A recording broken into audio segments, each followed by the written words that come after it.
Hey y'all, in this video, we're going to talk about the Jack and Lilly Sullivan case. Jack and Lilly Sullivan have been missing since May 2nd, 2025 from Lansdowne Station, Nova Scotia. We have several interviews that CBC put out to go over. This first interview is going to be a little bit of all of them combined. In total, we're going to hear from Malehya Brooks Murray's mother, the children's maternal grandmother. We are also going to hear from two of her childhood friends, and we are going to go over the interview of Daniel Martell from January 6th. The most important thing to get from this very first news clip that I'm going to show to you is what Malehya Brooks Murray mother said about the children. She talks about their lives before they went missing. We also get a lot of videos and photos of the children that we haven't seen before. I will be pausing intermittently for fair use, and with that, we'll get right into it. Framed photos of children with soft smiles, frozen in time, now just memories. You wonder every day where they are. The mother of missing children, Jack and Lilly Sullivan, Malehya Brooks Murray, has faced intense criticism online for staying quiet. But now, 9 months after the children disappeared, her inner circle is speaking out. Her behavior to a lot of people may seem odd, but until you're in that situation, you really don't know how you would act. We say that a lot over here. Nobody knows how they would act in that situation until, God forbid, something like that happens. The only thing that concerns me is that she's their mother, and if she's not out here advocating for them, then who is? Robinson says Brooks Murray hasn't been doing well. She's lost weight, taking it day by day and out of the public eye. I guess if you know Malaya, that isn't out of the ordinary for her. That's just who she is. She was always quiet. 6-year-old Lily and 5-year-old Jack were reported missing from their home in rural Nova Scotia last May. It's a mystery that remains unsolved despite days of searches and an extensive investigation by RCMP Major Crimes. Brooks I wish the children had been located by now, and it greatly concerns me that they haven't been found yet. After all the extensive searching that has been done, it really makes me feel like they were abducted. Murray's mother says the past 9 months have been torture. Cindy Murray didn't want to be interviewed on camera, but she told CBC the hardest part for her family is not knowing what happened. It's just a nightmare. I can't describe it. It's mental torture to figure out, like, how come it's taking so long. For a year and a half, Brooks Murray lived with her common law partner, Daniel. I thought she was there for about 3 years. I mean, in order to get pregnant with Meadow and Meadow be, I think, a year old or so when the children went missing, I think she would have had to have been there for longer than a year and a half. Please correct me if I'm wrong. Martell in this home with Jack, Lily, and their baby daughter. As part of the investigation, police asked Brooks Murray and Martell about their relationship. Their statements are detailed in search warrant applications that were sought early on in the case. According to court documents, in the weeks before the children were reported missing, the couple had been fighting about money. An affidavit filed by RCMP to request a search warrant says Brooks Murray told police Martell would take her phone from her when she tried to call her mom, which would sometimes be physical and hurt. Martell told RCMP there was no physical violence. Robinson says Oh my gosh, did you see the way that she referenced what Daniel said and just got so serious? No physical violence. That was kind of intimidating. Daniel also just allegedly got arrested on charges of sexual assault and confinement, and the charges, I believe, come from December of 2023 or 2024. And a lot of people speculate that Malehya might have pressed charges on him. But if she did, I don't understand why now. They've had that information for almost 9 months now. Why would you wait this long? the day the children went missing was the first time she saw where the family had been living. She was shocked. Just the condition of the house. I mean, she had left because we weren't leaving her there. I think she left because she sat in the back of an ambulance after an altercation, spoke with her mother, and then decided to leave with her mother. And if I remember correctly, Daniel said that he was in the driveway as they left trying to tell his baby daughter Meadow goodbye. January 29th, Martel was charged with assault, sexual assault, and forcible confinement related to an adult complainant. He has not responded to requests for comment on the charges, but in early January, he sat down for an interview with CBC. Martel says RCMP took a blood sample from him in December, and he says there was a box checked on the consent form that said no criminal involvement. Why are they just now taking a blood sample from him is my first question. We have this entire interview and we're going to go over it after we hear from Malehya's friends. I've known for, since the start that I'm 100% innocent, but to see it visually with my own eyes, it was a big thing. Cute. Cindy Murray says RCMP don't provide many details, but as time ticks on, it's harder to be patient. I hope that they're checking every avenue and doing as much as they possibly can. The head of major crimes in Nova Scotia says it's not easy keeping his cards close to his chest, but they have to protect the investigation. As far as I'm concerned, it's not going to be a cold case. This is a case that needs to be solved, so we will pursue every avenue available to us to ascertain what happened with Jack and Lilly. Ali Thompson, CBC News, Halifax. I genuinely hope they do. The other part that's concerning is the FBI has the ability to do so many things, yet all these children remain missing. It's kind of upsetting. Okay, so we did hear from the grandmother in that interview. That's about as much as she said. Now we have a 20-minute interview from the inner circle of the mother of missing children, and when they spoke to the CBC in an exclusive interview, and we're going to go over that now. How is she doing? She's just trying to take it day by day. So Angeline, you've been friends with Malehya since childhood. Yep. And Cheryl, you're a friend, but also very close family as Yeah. well. Can you walk me through May 2nd when you learned they were missing? I learned on a Facebook post. Me, my sister, and my friend were fishing, and I just happened to scroll Facebook, and I saw the post from the RCMP that Lily and Jack were missing, and we decided we would go over and help look for them. Before we got there, we thought that they would have been found. You know, these situations are usually resolved quickly. How would you describe the scene that day? Chaotic. It was very chaotic. It was busy. A lot of people, neighbors, friends, all kinds of different search and rescue. And I'm glad that they came out in droves like they did to try to help locate them. I wish more than anything they had actually been able to locate them that day. It was very stressful. And that was your first time there? Mm-hmm. Yeah. Can you walk me through when you learned about their disappearance? Where were you? I was at work when I learned about it. The notification popped up on my phone. I don't think I looked at it right away because I didn't look too deep into it. But then my coworker at lunchtime, she brought it up and she started reading like the whole thing out loud. And when she said the two names, I was like, hold on, like, wait a minute. And I just grabbed my phone and called Malehya. And I was like, are your kids missing? And she said yes. And she was very upset. Like, you could tell through the phone that she had been crying about it.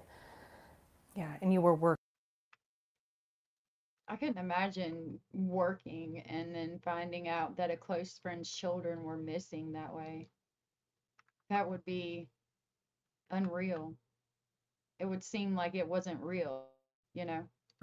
Did you go there that day? I didn't that day, no. And Cheryl, I mean, for you, you were there. How was she doing that day? There was a lot of ups and downs. I think herself, she thought that the kids were going to be found and that it was going to be resolved fairly quickly.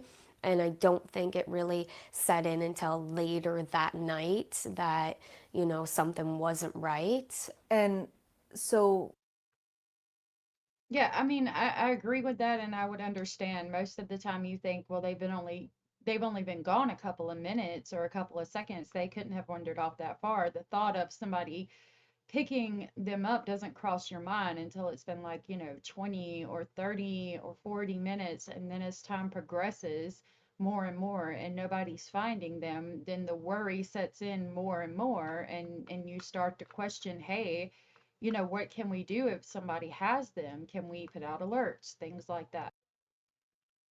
the blanket that was found, were you there when that was found? I wasn't there when the blanket was found, but I was taken to where the blanket was found, and it was still in the tree at that point when we had walked up. Can you walk me through that? What was the blanket? What was the deal there? It was just a piece of Lily's blanket. I guess it was used to cover a hole that was in like the window or door where cold air was coming in. And the piece that was in the blanket was hung over the back railing, and the other piece was thrown out after they were done using it. I think late spring, and then it was found in the tree a couple kilometers up the road. That's always been interesting to me. The blanket that they used to cover the door or keep the draft from coming in that was on the back porch was found up the road a couple kilometers in a tree. I mean, the blanket was the perfect place for Lily to grab it and go off on an adventure or to have a picnic. And then if somebody grabbed her and got rid of the blanket after they got the children in the vehicle and threw it out, it would explain everything. I think that's what happened. That's just my speculation.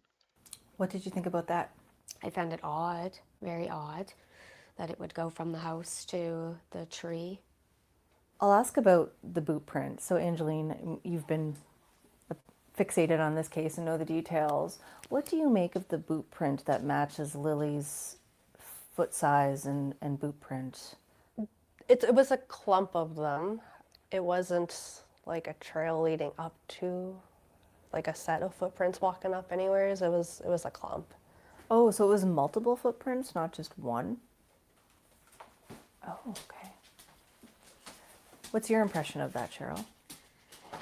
Kind of the same as Angeline. When you find a cluster of footprints just in the middle of the road, you're kind of looking around wondering where the other footprints leading up to this cluster is. So that's the first we've heard about that. There was several boot prints, and not only was there several boot prints, but they were in the road. The only way that makes sense is if somebody was carrying them and then sat them down and they kind of turned circles a little bit or stood there looking around a little bit and then they were picked back up. It's very odd though that there was no boot prints going to or from this cluster of boot prints in the middle of the road. I've never heard that before in this case. And there wasn't any. And so these things, the blanket, the boot print, seem odd to you both. Yeah. Of course. So in terms of the RCMP investigation, Angeline, we'll start with you.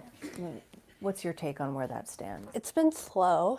I don't know why it's been slow. Like, I don't know if it's because of the lack of evidence they might have, or if it's just because it's like a really peculiar case. I'm sure that's part of it. I'm just wondering that if they were able to step back and look at it from like maybe more of an abduction, like something more criminal, if they would make any more headway than what they have by. When we reference the polygraph test, the investigator on the documentation that we do have stated that they approached it from it being a crime. They asked Daniel allegedly questions that related specifically to a crime happening in regards of Jack and Lily. So I think that they have, but I'm frustrated too because the FBI can tell us where anybody in the world is and how many beats per minute their heart makes from halfway across the globe, but we can't find these missing children. Viewing it as a missing persons case. Do you believe it's criminal? I think it's a possibility, and I do think that they should look into it so that it can be ruled completely off the table. How would you describe the mood that day? It was different. It was kind of odd, I guess. What kind of question is that? I'm sorry, with all due respect. I mean, what do you mean, how was the mood that day? Frantic, frightened, upset, wild, stressful? Sometimes the questions they ask people really irritate me. For the situation, I didn't really know what to expect. It was different. How was it odd? A lot of controversy, a lot of family issues, a lot of family dynamics. Like I said, it was my first time over there, never met anybody over there. Just didn't feel very welcoming. Do you want to? Okay, I want to pause there and bring up the fact that I'll use myself as an example. If one of my children or both of my children are missing, all of my children, any child of mine is missing, and I think about my husband and I, and if we were doing the same thing, if I was laying in the bed with a toddler, and he was there with me, and he was supposed to be keeping an eye on the children, but I realized he is in the bed with me and our toddler, and then the children are missing, I'm going to be angry. I'm going to be upset. I'm going to be stressed out. I'm probably going to cuss. I'm probably going to ask him, why the heck weren't you watching the children like you said you would? I would feel guilty. I would be remorseful.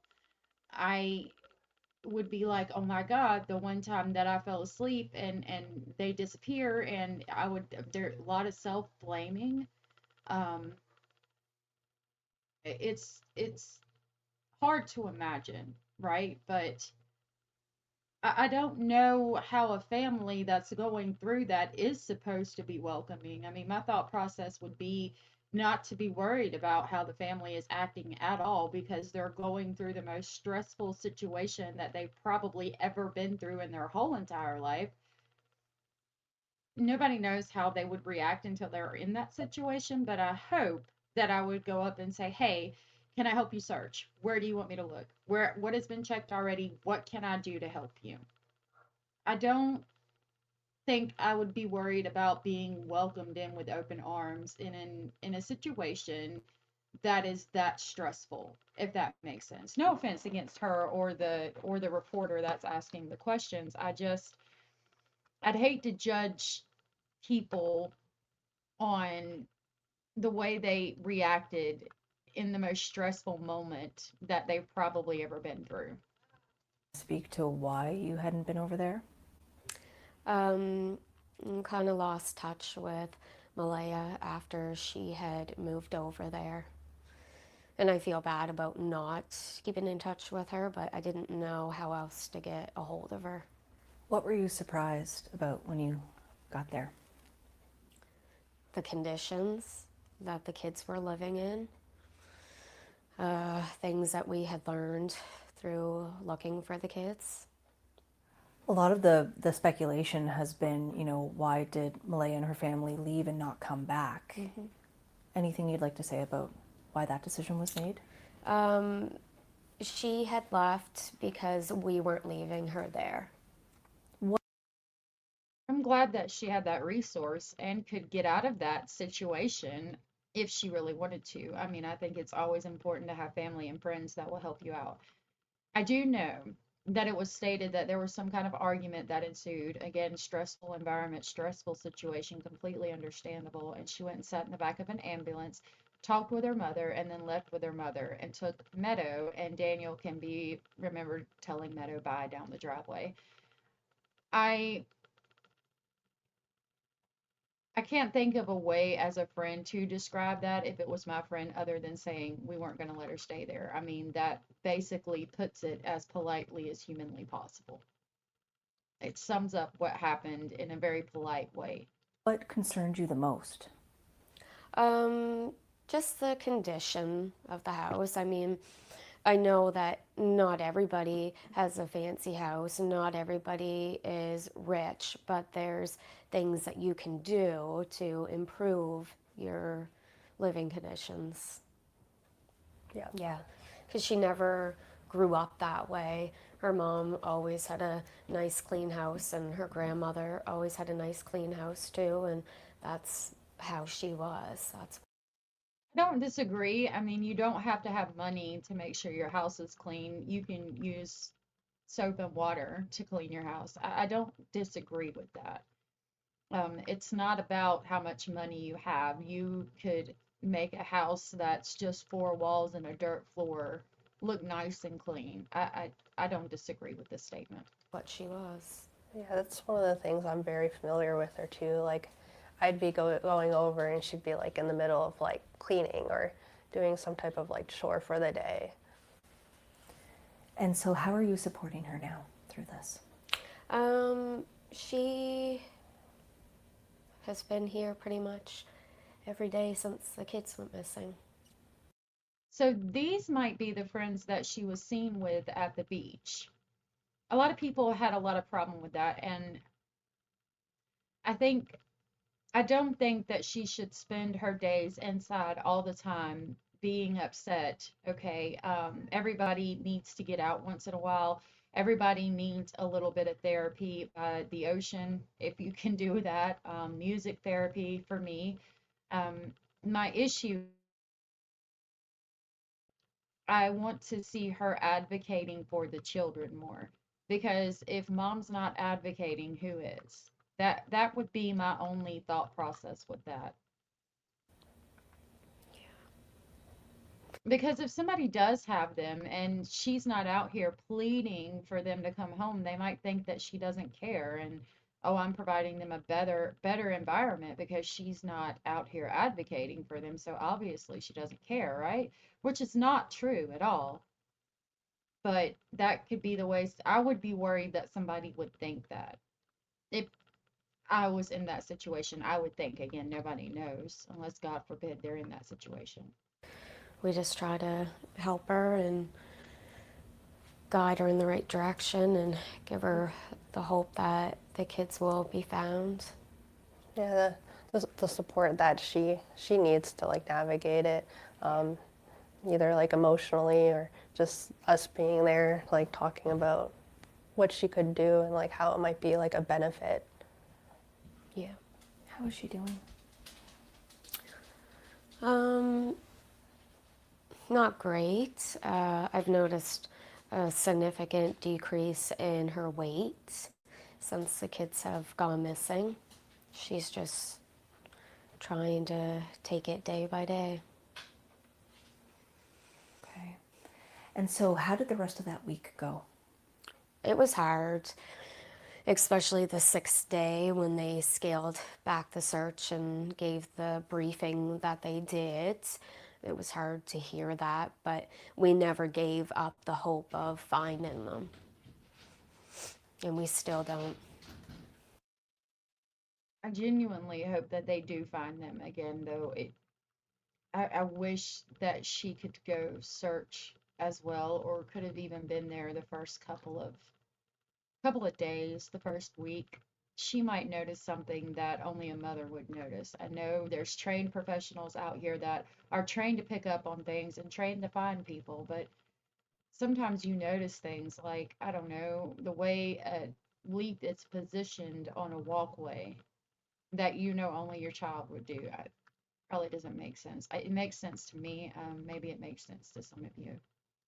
And I understand there was a request for an Amber Alert. Yes. Can you tell me about that? We had asked for an Amber Alert a few hours after the kids had went missing, and we were told that they were working on it.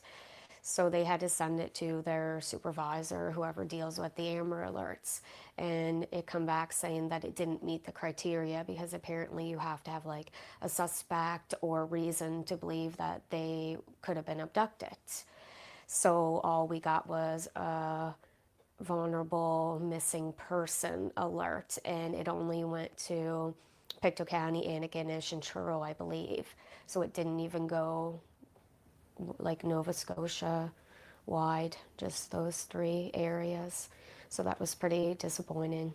So I don't disagree with her here. I agree 100%. I think there needs to be a change to the Amber Alert system. I understand that we have to have a suspect vehicle, we have to have a suspect to enter an Amber Alert. However, for me, my thought process is, okay, we've searched the woods, maybe about 20 minutes after searching the woods, if we're not finding anything, these are 2 small children, they can't have wandered that far. So at this point, we need to go back up to 30, 45 minutes before the children went missing, multiply that time by how far a vehicle could have driven if they were going 60 miles an hour, and make a big circle, and then call law enforcement agencies from all counties, state troopers, whatever, and basically block off all the roads in that radius, because at some point you're going to come across them. If you don't know what vehicle they are in or who they could be with, if you rope off an entire area that would contain the vehicle or the people, then if they are traveling in a vehicle and you check every vehicle that's going in and out of that road, you're going to find them, or those roads in a circle. It would be a lot of work. I mean, at the same time though, I'm talking about this like this is a doable thing. That would take a lot of manpower and a lot of money. I don't want to be negative about the RCMP. I think they're doing the best they can. I just think the United States and Canada and worldwide, we need to come together and figure out some kind of thing like that. I think a lot of children could be saved if we were able to do that. If we were able to say, okay, let's go back 10, 20 minutes before the 911 call. That could have been when they went missing, and we need to multiply that by the distance somebody could be if they have them in a vehicle traveling at 60 miles an hour, and we need to shut down all those roads and basically work our way back in. Search every vehicle. Then at least that they've got to be in one of the residential places, the facility, a house within that radius. They haven't left the area in a vehicle. you were told there would be an Amber Alert Yeah, coming. yeah, yeah. They said they were like we'd ask them every hour, and a lady would tell us that they were working on it, and yeah, and then we never got one.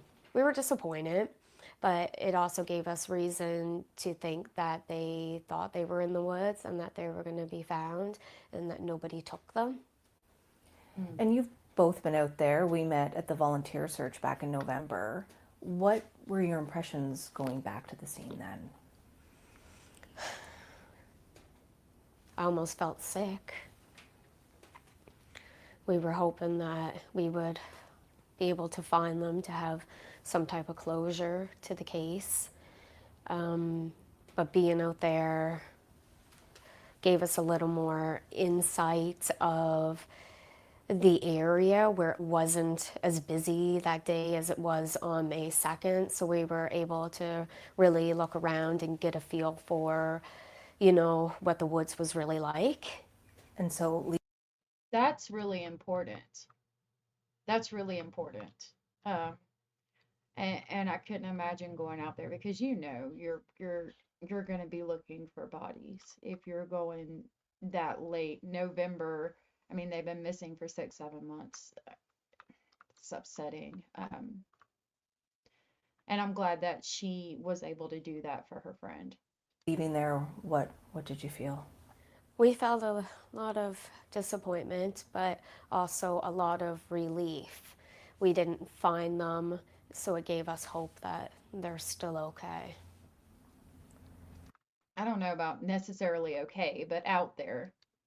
Did you leave there with the impression they weren't in the woods? Yes. Yeah.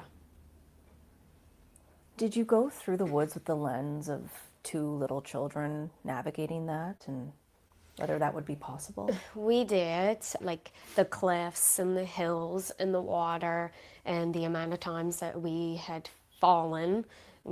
A number of us fell. There was a few injuries throughout different teams.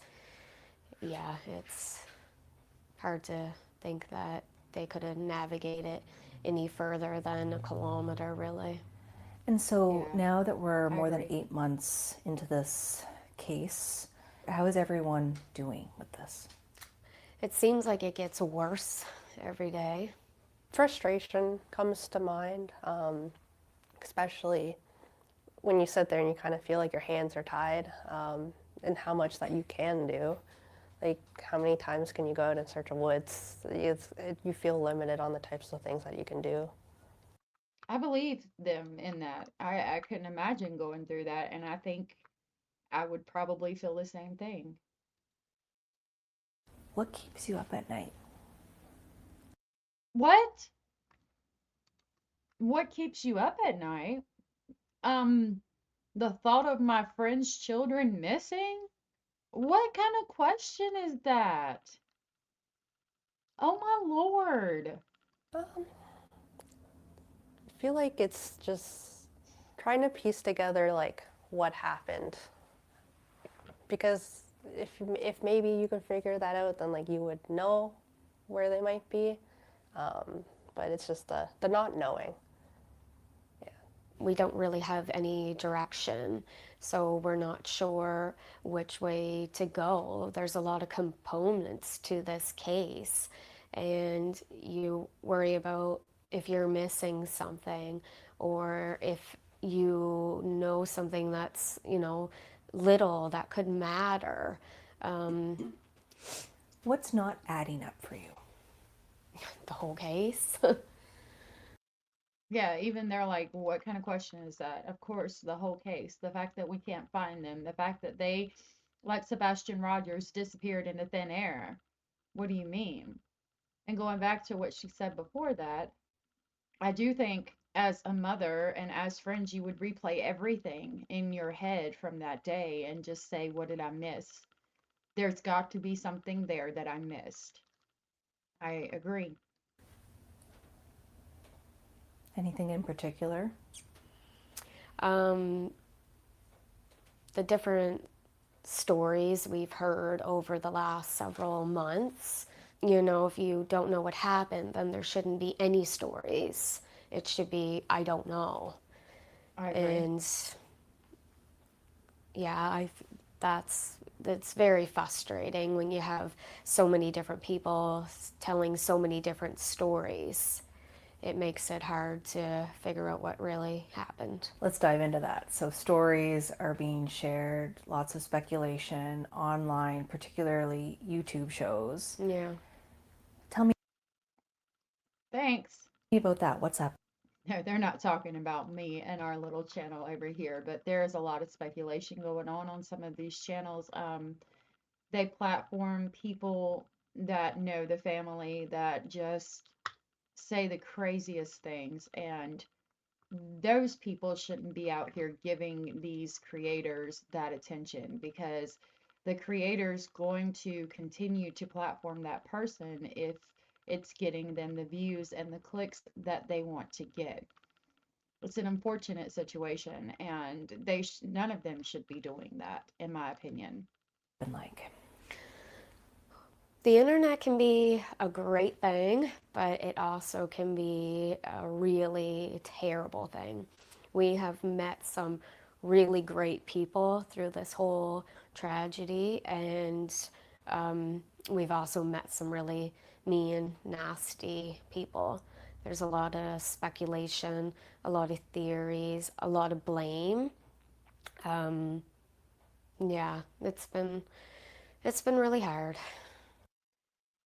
For me, we could blame them for being in the bed that morning and being what I like to call slightly neglectful, okay? But where is that going to get us in locating Jack and Lily? Like, that's what's important to me.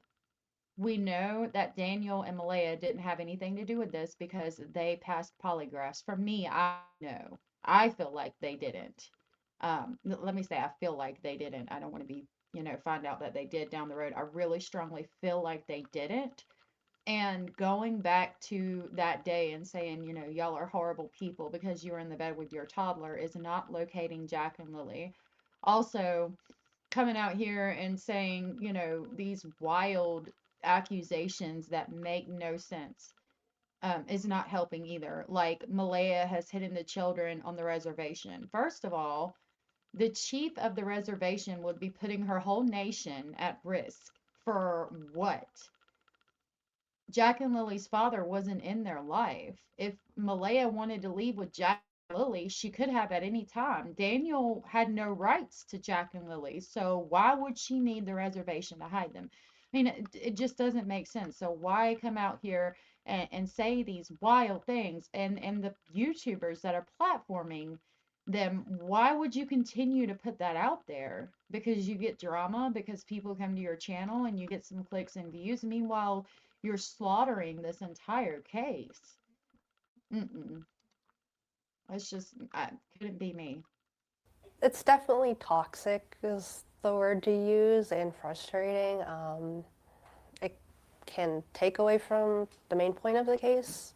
But at the same time, at the end of the day, I guess you don't know what little thing might come up on there that could actually benefit it. Well, that's true. How has it affected your life? Probably in the fact that it's can be time consuming. I've had people post my address online. Why? What is with the doxing of everybody? God, can y'all stop? Lord have mercy in the morning. What? Why do we need to know where this woman lives? Can somebody please inform me why anybody needs to know where this woman lives? Y'all have got to stop. Jesus. I've had people sit across the road, take pictures of my house, just a lot of nasty things. In the beginning, a lot of people blamed us for having the kids. A lot of people don't know the dynamics around the situation and know that we didn't speak to Malaya for almost 2 years prior to the kids going missing. We didn't know where she lived. For you, Angeline, seeing your best friend going through this, what's that like for you? It's definitely highlighted how seeing how her world has like turned upside down. It also, it's where I look at the social media a lot. It's seeing the lack of like empathy, or like the lack of people wanting to be open-minded and understanding, and like constantly blame her. I find that's what really bothers me the most. But at the end of the day, like, they don't know her. I know her.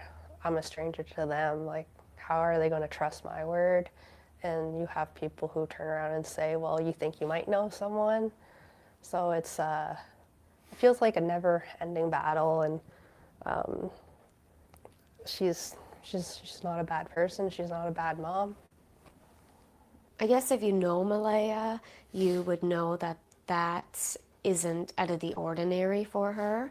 That's just who she is. She was always quiet. She was never a confrontational person. She's like very shy. She only likes to talk to certain people. She doesn't like to broadcast herself. She's just, if you know her, then that's just the way she is. And I know that her behavior to a lot of people may seem odd, may seem different, and it may not be what a lot of people would do if their two kids were missing. But until you're in that situation, you really don't know how you would act. I agree with most of what she said, especially until, God forbid, you're in that situation. You don't know how you would act. However, I keep going back to, as the mother, if you're not out here advocating for them, then who is? I mean, Daniel is, and for me, I see Daniel out here advocating for what looks like to me for trying to clear his name, okay? And trying to just tell everybody he didn't have anything to do with it. He takes the backlash and the criticism, um, probably to clear his name and hopefully to find the children. For me, I need to see that from Malaya, because I hope that it wouldn't matter to me if you hated me, if you thought I did something, if you thought I was the worst person in the world. I would still be out here while you're telling me that you hate me and you wish I would die, handing you a poster of my children and asking you just to please share it, regardless of what you thought of me. A lot of the speculation is towards Malaya, that Malaya knows where the kids are, that she had something to do with their disappearance. Some people have even gone as far as to say that she murdered them, or that they're on the reserve being hidden, which is absolutely insane. And a lot of that has to do with what the person who said they were being hidden on the reserve has said. But some of it has to do with the fact that she left immediately and allegedly hasn't even gone back to try to look. It just a lot of people question that. And I don't blame them, but I also don't blame Malaya either. I can see it from both sides. Again, I think the public as a whole would calm down significantly if we just saw her out here advocating. And we did have the letter not long ago that was written by her and given to the search group, but people want to see more. I mean, and it's not her responsibility to do what people want at all whatsoever. I mean, that's completely up to her, but I would like to hope rather that things would calm down if they saw more from her, but it could also make it worse. If people don't think that the RCMP haven't looked into that after 8 months, Exactly. it's just beyond me. And how does Exactly. the intense spotlight internationally for this case contribute to that? In some aspect, we think it's good because we want to keep them out there. We want people to see them, especially if somebody did take them and somebody just happens to see them and then sees that they're online, or if Jack and Lily are watching TV themselves and they see somebody and know that, somebody's looking for them, that we're still looking. Yeah. Right. I share a missing children's video at the beginning of our daily live streams, and it showcases usually 32 to 34 children, one of them being Jack and Lily Sullivan. And not all children get the attention that as others, okay? And so it is good when a case gets this big, but as with everything in life, there are pros and there are cons. The good thing is that the children's picture is out there. The bad thing is that people are going to always say, oh, well, she committed their homicide, he committed their homicide, he knows what's happening, she knows what happened, and it's a double-edged sword for sure. What would you like the public to know? We'd like them to know that we're still looking for Jack and Lily, and just because we're not online broadcasting everything that we do doesn't mean that we're sitting behind the scenes not doing anything, because we've done our own searches. We've done posters, we've done, a lot of things behind the scenes, but we don't feel the need to have to tell the internet and the public everything that we're doing to keep their name out there. We're not looking for the attention. We're trying to keep the focus on Jack and Lily. And I appreciate that. I appreciate you not looking for attention for yourselves, but I feel like it would help keep Jack and Lily's name out here more if you not necessarily told the internet everything you did, but just maybe posted or said, hey, just so you're aware, we're giving out posters here at this Starbucks in wherever in Nova Scotia Saturday. Please come by and pick up a poster or something to that effect. I think it would help. As the 1 year anniversary hovers there, what's the And again, not necessarily everything you do, but maybe once in a while. We are coming up on the 1 year anniversary, and it's very concerning. goal going towards that? To What's the hopefully goal? find them before that. A year is a long time, and it's hard to believe we're almost at that point. It's hard not knowing. It's hard to think that they possibly could be in the woods and that we may have missed them, or that somebody took them and they could be anywheres after 8 months, or, the possibility of somebody hurting them. It just, all those things you think about constantly. Do you ever have a day when you think, okay, this must be what happened? Or All is it the time, yeah. And then does that change? it does, yeah. I know they want to highlight, her feelings, but I wish they wouldn't have zoomed in on her in that moment. It's an emotional thing. I mean, just wondering where they're at and if they're being hurt. Because, I have a true crime channel, so I think as much as I would try to tell myself not to think about it, I would constantly be thinking about, is my child being trafficked right now? Is my child being hurt? Anybody would. And you don't want to say it out loud, but it's always there. And it is upsetting that we're closing in on a year and we don't know much more than we knew the day they went missing. I mean, it's not fair and it's not right, in my opinion. You always see something new and you're like, oh, well, maybe this happened. And then you go back to square one, and yeah, we're almost at a dead end, basically. But when it comes down to it, it's just not adding up. No, no. It I mean, obviously, it's not even adding up for the RCMP. didn't from day one. She said it didn't from day one. What's making you tear up right now?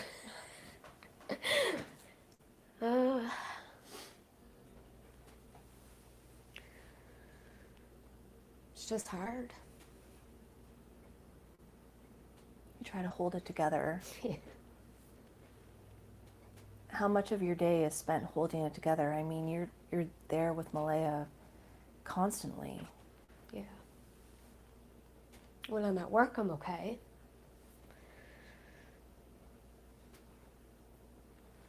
Because she's busy at work. She has something else to occupy, like to try to focus on. She can compartmentalize the situation, but God bless her. You keep working to keep some level of normalcy. Yeah, yeah. You have to. What has this done to the family? I feel like it's the only thing they think about Yeah. is when they'll have some kind of good news from the RCMP. In an aspect, it's kind of brought everybody closer. And we all have one main focus, and it's to find Lily and Jack and hopefully find answers as to what happened to them. So that was the interview with the childhood friend and close family friend of Malehya Brooks Murray. We're going to leave that now, and we are about to get into the interview of Daniel. I'm interested in comparing his interview from January 6th to this interview. I found myself agreeing with those ladies a lot, kind of reflecting and thinking about what it would be like to go through what they're going through and wishing that they could have some type of closure. So with that, we're going to go ahead and pull up this interview. I do believe it is also from the CBC with Daniel Martell. This interview happened before he was arrested. He was arrested January 29th for assault, sexual assault and confinement. The event happened in December, I believe it was 2024. A lot of people suspect it had to do with Malehya, and a lot of people were questioning if it does have to do with Malehya, or I was anyway, questioning if it does have to do with Malehya, why is she pressing charges now? Is it because, I mean, it's got to be related to all of that stuff just now coming out to the public, but why wouldn't she have pressed charges at the time? Maybe because she was in the situation and it was hard to leave. So this is from the CBC again, and it is titled Stepfather of Nova Scotia Children Believes Their Disappearance is Criminal.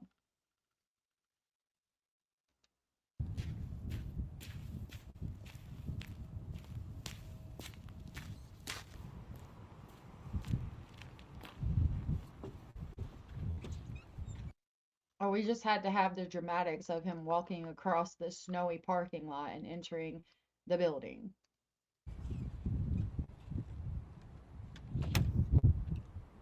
Okay, Daniel. So what's the latest with this case? I think we're going to have to dive into some questions so I can, really try to answer that because, I mean, there's so much. But what I can say is my blood was taken or drawn, and they got a few drops in my blood for that, check my DNA, because my DNA is obviously going to be on the blanket. But I can't really disclose, and I'm pretty limited on what I know about the blanket at this moment. But I can say, like, with the DNA collection, something's definitely proceeding forward with that. How did that go when they took your sample? Did they take you into the station? Yeah, it was done at the station. An investigator did it. They have an applicator, which, they... Did this just happen? Because why are we just now collecting DNA? Like, this should have happened in the beginning, in my opinion. It did. The letters that showed up as he was walking into the building said that he was charged with assault, sexual assault, and confinement involving an adult, and he has not responded to questions about those charges. This interview took place on January 6th. He was charged on January 29th of this year. Hit the end of your finger with it, just like you were testing for your blood sugar. Just, pinch the end of your finger, and I had to squeeze for 20 minutes to get some blood out. But after we get those 4 drops out, it goes onto a little pad, and it's put in a envelope and then plastic bag and then sealed up for evidence. Do you know of anyone else who had their sample taken?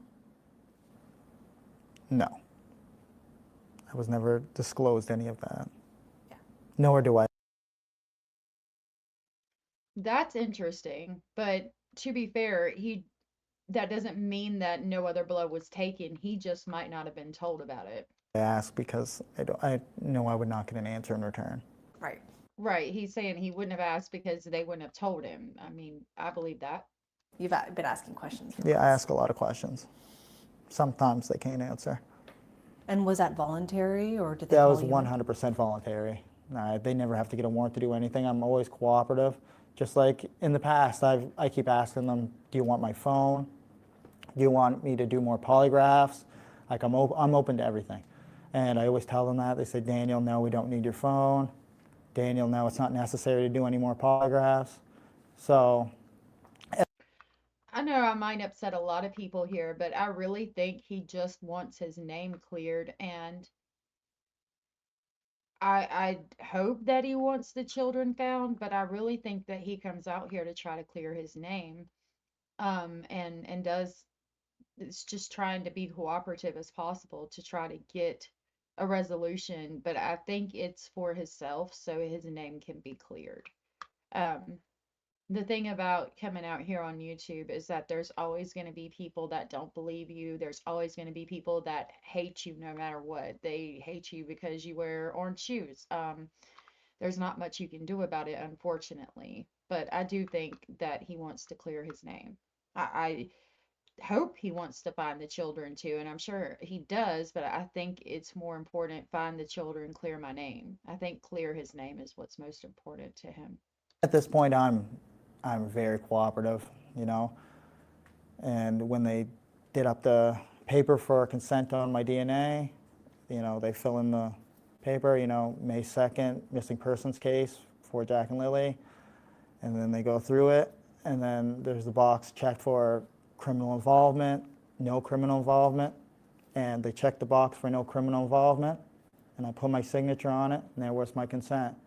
How did you?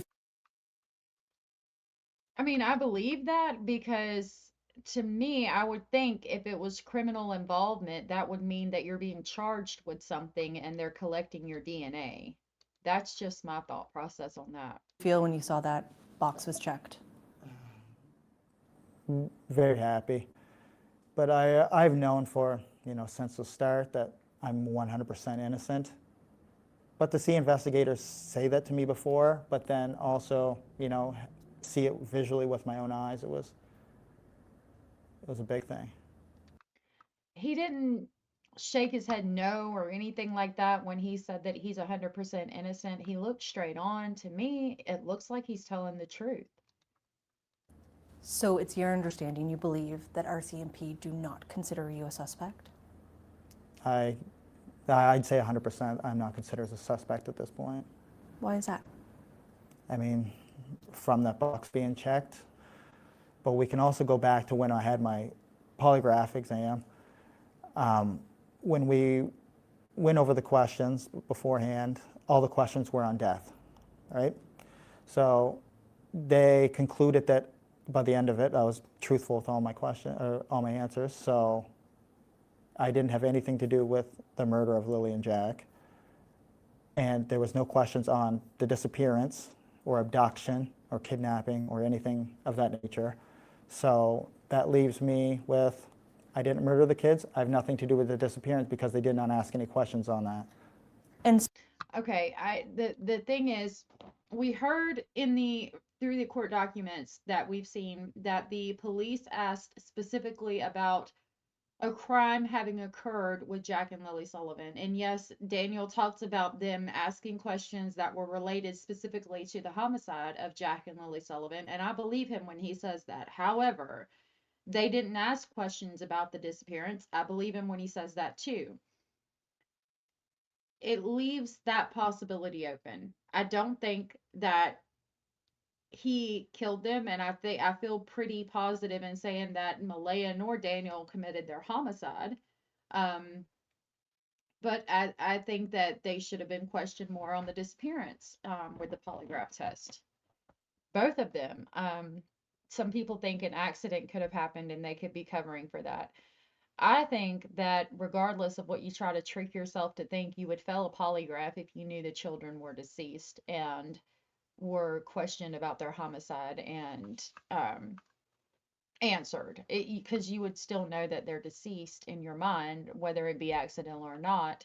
And I think you would fail, honestly. But for me, I kind of rule them out because allegedly both of them passed the polygraph. And we have the account of the woman in the gold sedan with the door open, coaxing two children in to her vehicle, and the children's looked to be about 12 and 10 years old. The girl did have her hair in pigtails, but I'm thinking the person who saw could have been off on the ages. I cannot think of a situation where a woman would be coaxing two small children that are walking along the side of the road in their vehicle unless something nefarious is going on. And my nosy self would have stopped and been like, hey, what's going on here? They might have lied to me and I might have felt like they didn't, and I might have drove off and I might be telling somebody about that later. But I don't, like, what did you tell your 10 and 11-year-old that they needed to get out of the car and walk home and then change your mind? Like, there is no situation that makes sense to me seeing something like that where I would just be like, oh, okay, that makes sense. Not that I can think of anyway. I really think that's the key to this. so you mentioned that in the polygraph, they didn't ask you about the disappearance and whether you had anything to do with it. But I'm going to ask, did you have anything to do with the disappearance of Jack and Lily? No, Did you kill them? no. What do you think happened to them? At this point, I'm completely just not sure. I mean, I've thrown speculation out in the past and, narratives that I think, or theories that, what I think may have happened. But at this point, I have to just go with what the RCMP say because they have so much information. They have more resources, and they're the ones that are fully invested in this case. They have the, intellect and professional training to do what they do. But it's still really concerning that, again, we're approaching a year and we still haven't heard anything. We're no closer, it feels, to finding them. It's been 8 months, and I know a lot of people think that, the kids are not alive anymore, but I hold out hope 100%. I'll always hold out hope every day because there's no reason not to. Do you think it's criminal? Yes. But it will not pivot to a criminal case or a criminal investigation from a missing persons until they have a suspect and they're going to be investigated and then, formally charged.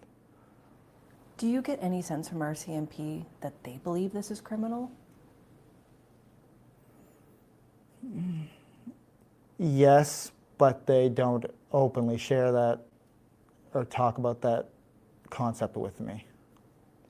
I mean, and we just heard from the RCMP at the beginning of this video that they're keeping everything close to the chest as they should, but I wish we could see more going on in this case. I wish we could see it drawn to an end. I wish we had a conclusion. That's pretty limited. They use use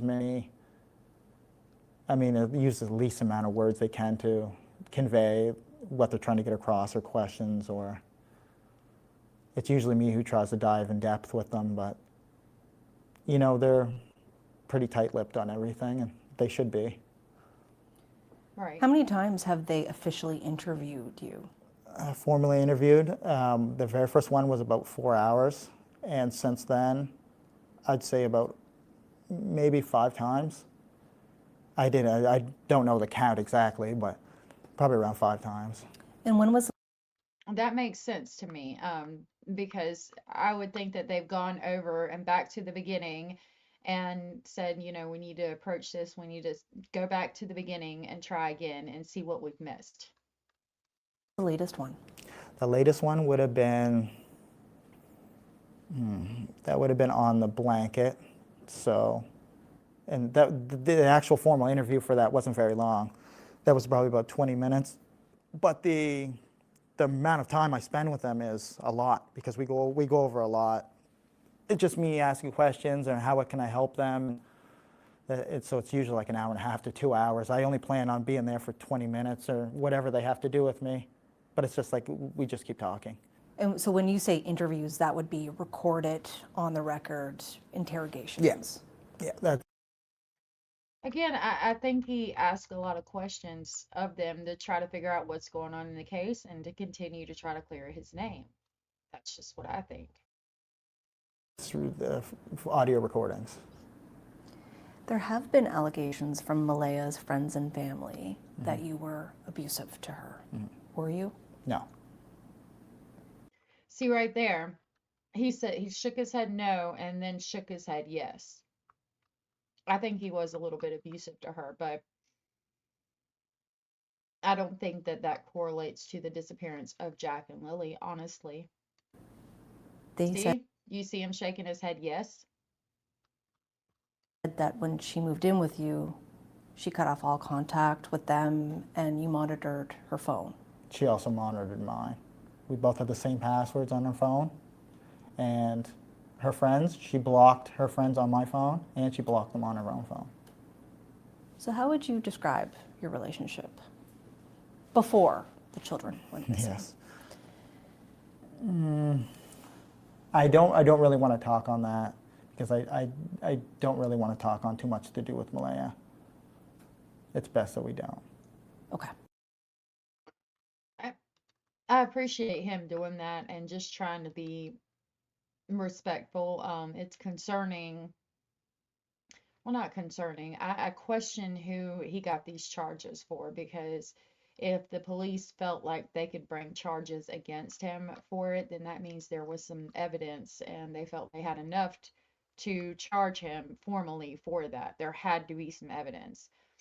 A lot of people think that this is just something they're doing to put him in jail and hold him so they can charge him with something else. And while we have seen that in a lot of cases, I don't think that's what's happening here. I just don't, because I don't think he had anything to do with the disappearance of Jack and Lily. I just don't. And so you mentioned that there were some accusations about your past drug use. Mm-hmm. I've read some things about it being drug use that week, the week the children went missing. Is there any truth to that? No, I didn't have any drugs. And Major Crimes knows that. Or they would have, charged me with possession of drugs or drug paraphernalia. There was nothing at the house. See, he still continues to shake his head yes. Now, I mean, I used to be an addict myself, okay? And I don't know, at the end of the night when I was done, I didn't have any more substances until the next morning when I woke up, got moving, and went and got them. So just because there wasn't anything there, he could have gotten rid of the paraphernalia before 911 even showed up. Um, I I think he might have used substances. I don't know if he is still using substances. If he is, I hope that he gets the help that he needs. If he was at the time, I don't think it's directly correlated to their disappearance unless we're going to say you were high, therefore slightly neglectful by proxy. Does that make sense? I don't think that, personally, I don't think that he got high, angry, and hurt them somehow. Or if he had done that, I would think he would have failed the polygraph. But that's just me. You know, we all have our own thoughts, opinions, and speculations. And I would love to hear yours in the comment section below. So, and they know that. What is your history in terms of the drug use? What would you like to share, just to clear the air? I did not have any drugs. People thought I was doing drugs during the search. Absolutely not. I don't owe any drug dealers money. I don't owe anyone drugs. I'm not a drug dealer. I don't manufacture drugs. Can't really speak on anything more than that, I guess. Those have been all the accusations. So, I mean, I believe him. Maybe he's not currently using. I would hope he never manufactured them. He wasn't shaking his head yes in that moment that I saw. Um, I noticed he didn't say I've never used drugs. But again, I don't, just like, unfortunately, the fact that he was allegedly abusive to Malaya, I just don't think it correlates to the disappearance of the children. Therefore, I'm not interested in it. My interest is locating Jack and Lily and getting them back to wherever they need to be where they're safe. Yeah, Made at you.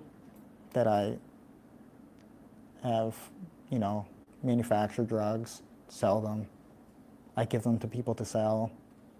It's There was crazy. no drug party that night. No, there was no drug party.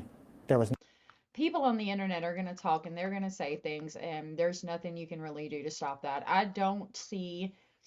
Look, again, I told you guys I have a past. Any of the dealers that I knew, if I walked up to them and was like, I'm gonna give you my child in exchange for substances, they would have been like, are you out of your rabbit ass mind? Do you understand how much jail time that is? How much prison time that is? And no, ma'am, you need to go home. You need to take that child to your mama's house. I mean, I couldn't even begin to imagine. I just all that to say, a drug dealer's not going to take somebody's children in exchange for substances. Like, whoa, that's a lot. I, I'm not saying that it doesn't happen. Unfortunately, God, I wish it never happened, but it's not as common as people like to think it is, honestly. leaving during the middle of the night. When we pulled into the yard on Thursday afternoon, it would have been about 3:50 or just right before 4 o'clock. The vehicle did not move till the next morning. Now, and just for the record, my children were never around me when I was doing substances, but just wanted to put that out there. We have heard that the car moved several times that night. I don't know what to believe. A lot of people have said the neighbor that said that is lying. I've also heard the neighbor that said that has said a lot of off the wall things. I've also heard that Daniel's vehicle was broken at that time, and it was Daniel's vehicle that was the loud one, not Maleha's vehicle, and allegedly they were only driving Maleha's vehicle. I don't know what the truth is in that situation, and I don't think there's cameras that can tell us what the truth is. Until I got in it and then went searching for Lily and Jack that morning when Malehya was on dispatch or contacted dispatch. How have all of these allegations impacted you? At the start, it didn't bother me because they're obviously all not true. You know, basically anyone can just go on there and say whatever they want without any recourse at all.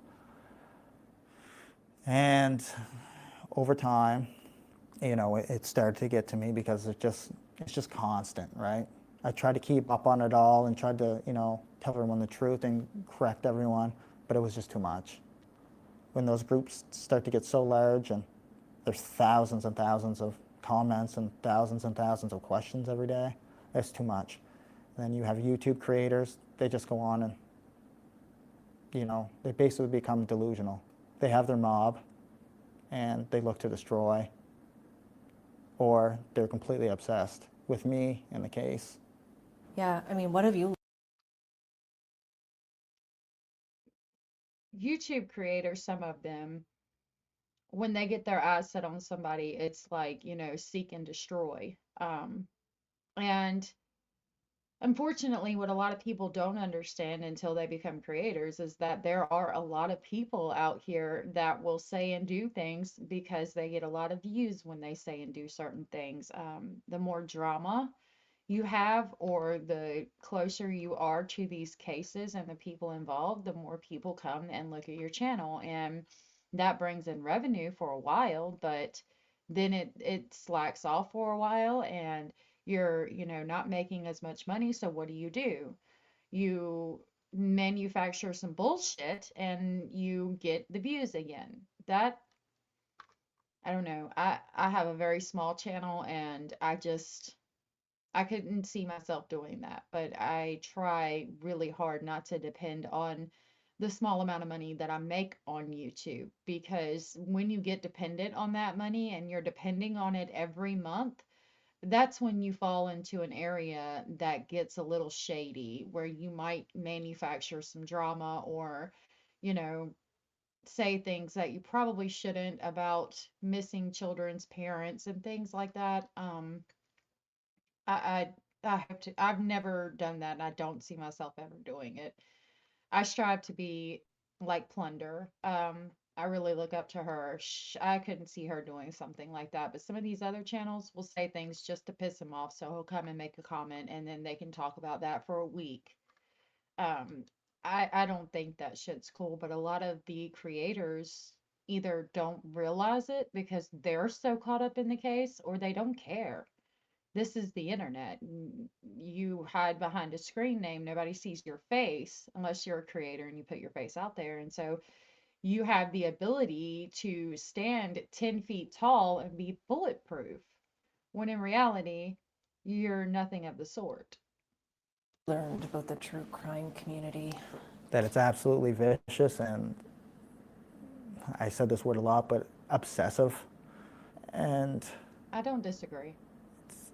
a lot of those creators in the true crime community, it's like basically, you know, talking to like a barnyard animal, I guess you could say. They don't add any value other than just being there. Do you feel at this point things are getting worse?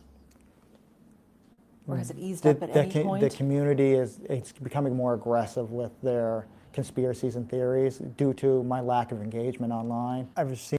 And the fact that there's not a lot of information out about the case. Channels that have built their name off of this case need content. So you will start hearing about all the wild theories and the craziness. I have no doubt. That's why you can't, I don't know. I couldn't be me. Numerous death threats and major crimes, you know, notified me on that, and you know, they're working hard to basically get them under control and find out who's doing them. How are these death threats coming in? I mean, I get them daily on my phone. That's a normal thing, but major crimes was aware of them. I'm not sure if they came in for tips, call-ins, or some other way, but they didn't want to dive into that. They're pretty limited on what they can tell me about any of it. I mean, basically, because you know, they don't want me to get worried and everything like that. But pretty serious stuff, I guess. How are you dealing? So I'm not understanding. Are we talking about death threats from the internet? Because they might not want to get involved because they know that more than likely people aren't going to act on that. Again, it's just somebody behind a keyboard that's probably halfway across the world feeling 10 feet tall and bulletproof, and like they know you did something even though they have no clue. Or are we talking about the children? Something nefarious happened and they don't want him to know because they don't want him to get upset? That's a curious statement. With that? How do you I'm deal dealing with that, pretty she well said? with it because, you know, nothing really scares me in that aspect. It's been 8 months, and I don't really put much thought into where much, I don't recognize it as, having any impact on my life personally. But I imagine a lot of individuals are probably like scared for me, I guess, because, they care about me. But for me personally, I just see it as like another rock that skips off the water. There still is, people with big hearts out there and open minds, but they're not on there posting. But I do have loyal supporters, and I appreciate. Well, some people are. Like I've said several times, I don't think him or Malehya had something to do with their disappearance or their homicide or whatever the case may be. However, nobody knows because the case isn't solved. So, I mean, I'm not gonna, bank on it, but I really don't think they had anything to do. There are people out here who try to look at things from all perspectives and are open to all thoughts and opinions and speculations as long as they are presented as speculations and not cold hard facts. We are out here. You just got to look hard enough. Appreciate every single one of them. So now that we're coming up, getting to 9 months in this investigation, what's your sense? Where do you think the case stands? I think the case, it's moving forward, but there is so much information to, really, examine and really go through before you can complete this part of information, then move to the next. And I mean, there's so many tips being called in, and then there's tips that are absolutely useless. Like when you see me out in public, don't call in a tip. I mean, that's just total nonsense. Because you're slowing down the investigators and you're slowing down the social media team that they have.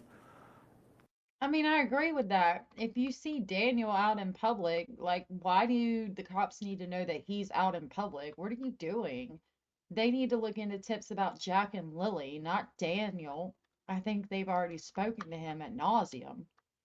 And, or the guy who checks the tips and he reviews the tips. I mean, you slow him down when you're just putting in tips that say, well, we seen Daniel at a gas station buying a Gatorade. What? Because What? Thanks. And? that has happened. Right. Wow. What would you like to see happen with this case? I would like to see it closed. And it's interesting that he said closed and not solved. Lily and Jack found safely. Okay, well, that's good. And someone is charged with criminal offenses. Because that's what you think will be the result here. Yeah. Yeah. You don't think they're in the woods? No. Have your own theories shifted at all along the way? Have, but they always come back to what I originally thought. After I just, go over all the information so many times or lay in bed and go over everything in my mind from the very beginning to where it is now. The theories in my mind change, but I still have to go with what RCMP say because they have the most information on the case. Not necessarily. I mean, you might remember something, or Malehya might remember something, or see something that nobody else would have picked up on because the RCMP weren't in their daily lives. Now, yes, they are more trained to deal with this. They are the people that would solve the case, but it doesn't mean that you can't do anything and that they're going to know everything. There are still things that might catch your eye that would not catch anybody else's eye. But it sounds, again, part of the course. You just replay that day over and over and over in your head, wondering what you missed and what you could have done differently. And I know that's their job to bring justice for Lily and Jack and to bring them home safely. And I think we are all hoping that they get home safely and sound, preferably before this 1-year anniversary. Please let me know what you think in the comment section below. If you guys don't mind, please hit the thumbs up. It's a free way to support our channel. We have daily live streams at 1 Central, Monday through Saturday, if you would like to join us to talk about this case and many more. Thank you so much for watching this video.